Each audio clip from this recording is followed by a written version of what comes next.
Welcome back to the Art of Climate Modeling. Today we're starting our deeper examination of atmospheric models by talking about the atmospheric dynamical core. Recall that the dynamical core is used for solving the partial differential equations that govern bulk fluid motion in atmospheric models. This lecture consists of 5 parts: introduction and motivation, finite difference methods, finite volume methods, spectral transform methods, and finite element methods. We'll only be touching on each of these methods briefly, as a deep understanding on any one would require a whole separate course. If you're interested in learning more, you can search out each of these terms or check out your course catalog for courses on numerical methods for differential equations. In this section, we'll talk about how the atmospheric dynamical core fits into the atmospheric model, the different choices you can make when discretizing data, and the kinds of issues that can arise along the way. Note that it's common to refer to the dynamical core simply as the core. First off, we'd previously discussed the rough anatomy of an atmospheric model. Remember that when the atmosphere is discretized, you end up introducing an artificial divide between resolved processes and unresolved processes. Most of the resolved scale activity takes place in the dynamical core, which is responsible for solving the compressible fluid equations over the atmosphere.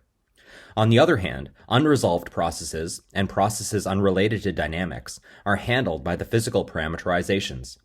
In general, the core is responsible for lateral transport of mass, momentum, and energy within the model, while the parameterizations are generally only applied within a single vertical column. Here we see one such choice of the atmospheric equations that could be solved by your atmospheric dynamical core. These are the fully unapproximated non-hydrostatic atmospheric equations as we might see derived as part of a class on atmospheric dynamics.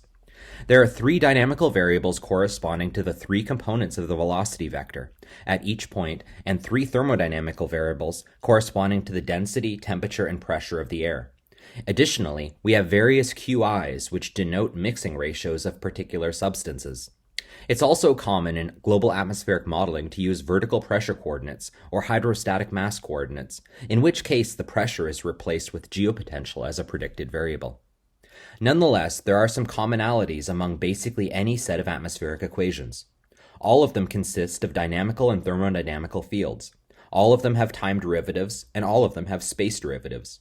In this lecture, we focus on both where data is stored and how these spatial derivatives are computed. Namely, our goal is to answer these questions. How can we represent continuous data when only a very limited amount of information can be stored? That is, how can we represent continuous data discretely? Remember, our limitation on how much discrete data can be stored is determined by the size of our computing system. Even for large supercomputing systems, such as those employed in the US Department of Energy, these models can only represent scales on the order of tens to hundreds of kilometers laterally. The second question is, how can we estimate spatial derivatives given discrete data? And this is, of course, intimately connected with how the data itself is discretized in the model. When it comes to how data can be stored on a sphere, you are probably most familiar with the regular latitude-longitude grid, or RLL grid, where grid lines consist of equally spaced lines of constant longitude and latitude. Data can either be stored pointwise at the intersection of these lines, or as area averages over the areas between grid lines. This grid has a few advantages, including having grid faces that are individually regular and grid lines that are always at a 90-degree angle to one another. This makes it easy to define discrete operators such as spatial derivatives. However, it suffers from one very pronounced issue. Grid lines converge at the north and south poles of this grid, producing vast differences in the density of grid points or regions depending on the latitude. This is known as the polar singularity or the pole problem. Avoiding the pole problem requires some creativity. Nowadays, it's common to employ the cubed sphere grid, which is roughly obtained from taking a cube with each face covered in a regular Cartesian grid, then inflating it so that it fills the volume of a sphere. This has the effect of splitting the 2 polar singularities into 8 weak singularities at the corners of the cube. Grid faces are individually regular, although grid lines are no longer orthogonal to one another. In addition, grid lines are kinked at cube sphere edges, which can make it difficult to build differential operators in this vicinity. If you're interested in even more regularity, many global models are also using the icosahedral geodesic grids. These grids are obtained by taking a regular icosahedron, that is, a 20-sided regular platonic solid with triangular faces, subdividing those faces into stacks of triangles, then calculating the dual grid. The result is a grid that is almost everywhere hexagonal, except for 12 pentagons that come from the icosahedron's corners. See if you can find the pentagons in this image. Although the grid is largely unstructured, which can make it difficult to compute high-order differential operators, it also possesses the most uniform grid spacing. Further, it possesses a property known as vertex adjacency, which means that faces that share vertices also share edges. Notably, the choice of grid and choice of discretization can lead to imprinting on the numerical solution itself. That is, the presence of visual artifacts that are associated with the choice of grid or choice of numerical method. Here we see some examples of those issues, including grid imprinting and spectral ringing. Both of these issues we'll re-examine shortly. The finite volume, or FV dynamical core, has been a staple in CAM for decades. It uses the RLL grid with one notable tweak. Once the numerical solution has been updated in the polar regions, a polar filter is applied to remove spurious noise that is triggered from the model's fine grid spacing in this region. This has the effect of producing a more diffusive solution near the poles compared to some of the other models. However, no obvious grid imprinting is present. Indeed, the RLL grid is effectively invariant to rotation about the polar axis, so it makes sense that grid imprinting is minimized. The Geophysical Fluid Dynamics Laboratory, FV-cubed dynamical core, or FV-cubed for short, is well known because of its employ by NOAA in the Global Forecast System. It uses a finite volume method which closely resembles that of the CAM FV dynamical core, except in this case implemented on a cube sphere. However, at lower resolutions and with the right choice of contour intervals, a clear wave number 4 pattern emerges. That is, there is a feature that appears repeated 4 times at regular intervals along the domain. This is an artifact of the cubed sphere having 4 faces along the equator, and 4 edges on each side of the polar faces. The CAM spectral element dynamical core also uses a cubed sphere, but because it employs higher order numerical methods, it's difficult to observe any grid imprinting. Grid imprinting is also apparent in these simulation results from the ICON and CSU models running a zonally symmetric balanced flow test case. Both of these models run on the icosahedral grid, and so we see the appearance of a wave number 5 pattern, which is indicative of the pentagonal symmetry of the icosahedron. Spectral ringing is a product not of the grid, but of the numerical method. Spectral ringing generally emerges in models that use high-order numerical methods, such as high-order finite volume methods, spectral transform methods, or finite element methods. On the left, we see the Eulerian spectral dynamical core from CAM, which uses the spectral transform method. On the right, we see the high-order method modeling environment, or HOME, which is the source of the CAM spectral element dynamical core. When these models do not have sufficient diffusion to remove all of the high-frequency noise, a rippled pattern of waves emerges that has wavelength close to the grid scale. The choice of discretization of the spatial derivatives can also introduce unphysical behavior in the model that needs to be filtered. For instance, it's known that unstaggered numerical methods, that is, those with density and velocity information co-located in space, artificially support high-frequency and unphysical wave modes. Here, a wave mode refers to a particular pattern of velocities and mass that possesses regularity in time and space. Physical wave modes are those that behave consistent with physics. For example, ocean waves that propagate over the ocean surface. Unphysical wave modes appear anomalous and behave in unphysical ways. In this case, unstaggered methods can produce a checkerboard of ocean surface height that is completely stationary. We'll return to these a little later in this lecture. Finally, there are always considerations related to computational performance. Because of their design, particular numerical methods can either be fast or slow. Additionally, performance may not be consistent across systems.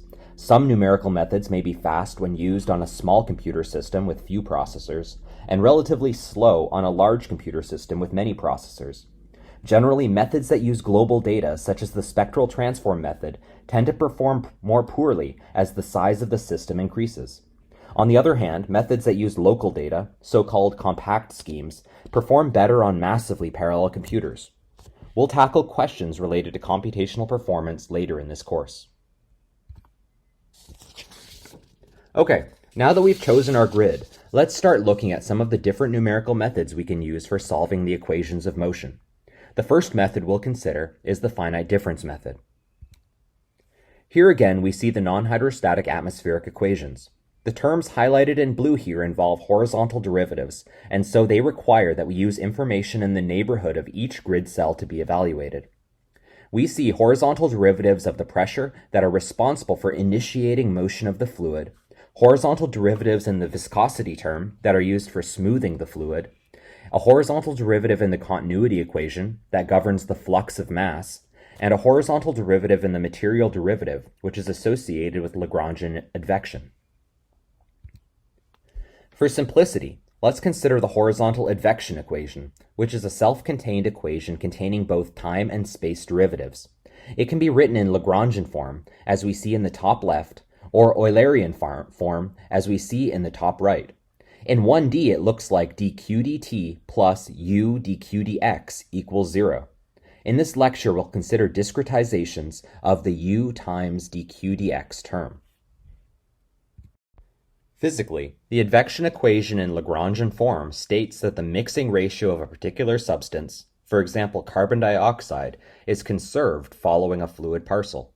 So no matter where your balloon of fluid moves, that mixing ratio is kept constant. In the Eulerian frame, which is at a fixed location, this equation says that the rate of change of the mixing ratio at that point is given by the rate of change of Q in the upstream wind direction, namely, the value of Q where the wind is blowing from. Because, in this lecture, we fix the position of our storage grid, we'll be working in the Eulerian frame. Finite difference methods use data that is discretized and stored pointwise. On the RLL grid, this would be data stored at the intersection of grid lines, or at the centroid of grid cells. Thus, under a finite difference discretization, a continuous field is discretized by sampling the continuous field at discrete locations. In this diagram, we denote those sample points as Q sub j, where j is an index that is unique for each sample point. If this were in 2D, it would be common to use two integer indices indicated for each point. We further assume, for simplicity, that the sample points are equally spaced with respect to one another at some distance delta x, although this may not be the case in practice. Now remember from calculus that derivatives are only defined for functions that are continuous and differentiable. Thus, in order to compute our approximate derivatives over the discrete data, we need to build a continuous analog of the data. This continuous analog allows us to convert the discrete data back to the space of continuous fields. The simplest such approximation that we can use simply connects nodal points together by straight lines as shown in this diagram. The next step is to define first derivative operators that are consistent with this continuous analog. So given that the function we've defined is kinked at each sample point, how would we do that? Well, on each side of the sample point, the reconstructed function is a straight line, so it's easy enough to calculate the derivatives as simply rise over run. On the left-hand side, we can define the left derivative at point j, which is q sub j minus q sub j minus 1, all over delta x. On the right-hand side, we can define the right derivative at point j, which is q sub j plus 1 minus q sub j, all over delta x. Both derivatives are consistent with the continuous approximation we've defined. Note that there are other continuous analogs that we could adopt. For instance, we could pass a parabola through 3 sequential points to obtain the function listed here. Differentiating that parabolic function at the sample point then yields the central derivative, which is equal to q sub j plus 1 minus q sub j minus 1 over 2 delta x. Observe that this is also equal to the rise over run from point j plus 1 and j minus 1, and equal to the average of the left and right derivatives. Any of these derivatives could then be substituted into the 1D advection equation in the Eulerian frame. However, it's a basic result from numerical analysis that when using one-sided derivatives, you must use information that comes from the upwind direction.